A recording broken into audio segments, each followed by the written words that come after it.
দাদা, তুমি আমাকে মারলে কেন? ওই তুই কি বলেছিলি? তোর একটু মনে নেই?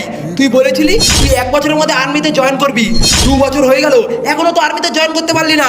তোর পিছনে সালা আমি অনেক টাকা খরচ করেছি, আর 1 টাকাও খরচ করতে পারবো না। তোর কোনো যোগ্যতা নেই, তুই কোনোদিন আর্মিতে জয়েন করতে পারবি না। তোর পিছনে সালা আমি আর 1 টাকাও খরচ করতে পারবো না আমি। দাদা, তুমি আমাকে 1টা বছর সময় দাও, আমি আর্মিতে জয়েন করেই ছাড়বো। তুই কি বললি? তোর সাহস তো কম না, তুই আবার আর্মিতে জয়েন হওয়ার কথা বলছিস? তোর পিছনে আমি আর 1 টাকাও খরচা করতে পারবো না। বেরিয়ে যা আমাদের বাড়ি থেকে।